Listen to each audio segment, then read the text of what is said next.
আসসালামু আলাইকুম।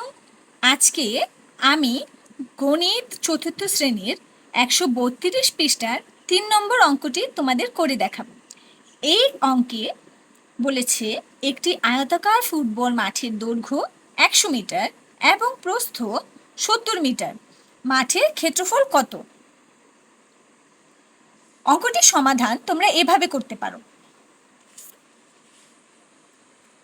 প্রথমেই লিখবে দেওয়া আছে আয়তাকার ফুটবল মাঠের দৈর্ঘ্য 100 মিটার আর আয়তাকার ফুটবল মাঠের প্রস্থ 70 মিটার।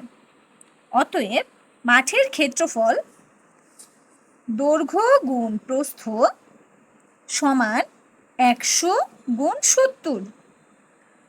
এখন তোমাদের আমি গুণ করার একটা শর্টকাট নিয়ম শিখিয়ে দিই। তোমরা 7 একে 7 এটা লিখবে, এরপর যতগুলো শূন্য আছে এখানে 1 2 3 এই 3টা শূন্য 7-এর পেছনে বসিয়ে দিবেন।